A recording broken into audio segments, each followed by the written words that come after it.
Very excited to have you here on this beautiful Saturday morning. Don't have the kids with me this morning. They're off at the library, so I thought I'd go for a walk, get a coffee and do a podcast episode. Now what I want to talk to you about today is something really critical, very important. It was an announcement that was made a couple of days ago by Saudi Arabia, which, yes, is a bit random. It doesn't really nothing to do with coaching per se, but everything to do with making sure that your business, survives economically with what's to come in the future. So the announcement that Saudi Arabia made, which was coming for a long time, but they made it official a couple of days ago. And that is that they are going to start selling oil they're open for business now. They are willing to sell oil in different currencies.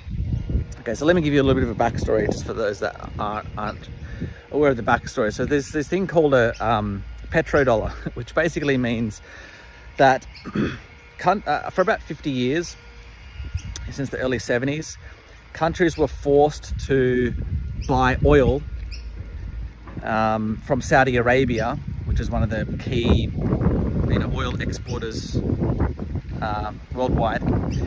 If they wanted oil, which is a lot of countries, they had to buy it in US dollars. So what they had to do, because of a deal that Saudi Arabia made with the US. So the US basically said, look, we'll protect you, and in exchange, we want you to only sell in your oil in US dollars. So what this forced countries to do, like countries like China, Japan, Australia, was to go out and buy US dollars. So buy US dollars and have those as reserves, so then they could go and take use those US dollars to then go and purchase oil. And the benefit to the US of this was that they could basically export their inflation. Right, so there's countries around the world that literally have trillions of US dollars just sitting there in reserves that they use to purchase oil. So for example, the biggest one is Japan. I think they've got a couple of $1 trillion of US dollars. Okay, China's a big one. They've got about $1 trillion. I think Australia's not that big, but they've got maybe 100 billion or something. I don't know. There's the trillions of dollars basically of US dollars that are outside the US that are just sitting there to buy oil with. Okay, 2 days ago, Saudi Arabia said, basically they said a few months ago that deal's off. And they're looking to partner more with China. But 2 days ago, they officially said, look, we are open for business in terms of we will sell you our oil in whatever currency. I don't think they limited the actual currencies. I think that would, if I wanted to buy it in Australian dollars, we could just, use Australian dollars as an example. I think Saudi Arabia is going to be more inclined to do business with the BRICS nations, I think they said. That's who their alliances are. So I don't even know if they would accept Australian dollars. But anyway, the point is that these countries are now realizing that they don't need US dollars anymore. Okay, so Japan doesn't need trillions of dollars in reserves. China doesn't. All these other countries don't. Right. So what they're going to start doing, and this is why I recorded this episode, is they're going to start selling off their US dollars because they don't need them anymore. And what that means for people in the US is that all these trillions of dollars are going to come back into the US. So if you think inflation is bad now, wait till countries start dumping billions of dollars, hundreds or trillions of dollars, into the US, right? It's all that inflation that was exported over the last 50 years is going to come back into the US. So the reason why I'm recording this episode is just for you to be prepared for that. This is not going to be a fast process. I would say it's probably going to happen over the next few years, this de-dollarization, but it's officially started now. And so you're getting this podcast episode now so you can start preparing and buying things that are going to go up in value when the inflation comes into the economy. Things like gold, things like silver. I like silver more than gold. I have both, but I've got a lot more silver because it's so undervalued I think the ratio silver to gold ratio is 70-1 at the moment.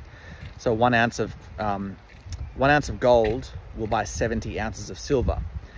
Historically, that's been about 15-1, right? So that will come down to 15-1, maybe even 1-1 at some stage, because of there's so many more uses for silver. I've just spoken about in the past, and yeah, so many more uses, and it's not really mined. So especially with the electric green revolution that's going on, there's a lot more uses for silver in electric cars and technology, because it's the best conductor of electricity. Solar panels need silver, so gold is not used for many things other than a monetary metal, some little bit of jewelry, some space stuff, but that's about it. Anyway, the point is, I think silver's the best inflation hedge to have at the moment, and that's what I'm putting a lot of my savings into, so that when inflation does destroy the rest of what we call this fiat monetary system, I'm going to be okay, and hopefully you and your coaching business is going to be okay, because if you can survive through what's to come, then you're going to have an extremely strong coaching business on the other side, because a lot of coaches, their businesses won't survive. So if you can make it through, then you'll be able to position yourself as I said, there'll be a lot less competition in the future going through this economic crisis that's going to come over the next couple of years. So anyway, with that being said, start preparing now. 6 months, 3 years earlier is better than 1 day too late, right? So with that being said, if you're getting value out of this podcast, I'd love for you to give me an honest review. So just go to reviewlukespodcast.com, reviewlukespodcast.com, and it'll take you straight to a review box. Give me a review there. If you do, I will give you a workshop called the 1 Sentence Offer that signs $5,000 clients. If you've already got that workshop and you haven't given me a review, just give me a review anyway. If you are getting value out of this. But yeah, if you haven't got that workshop, just go to reviewlukespodcast.com, give me a review, then send me an email and say, hey Luke, I reviewed your podcast, and I'll send you that workshop for free. The 1 Sentence Offer that gets $5,000 clients. Okay, so with that being said,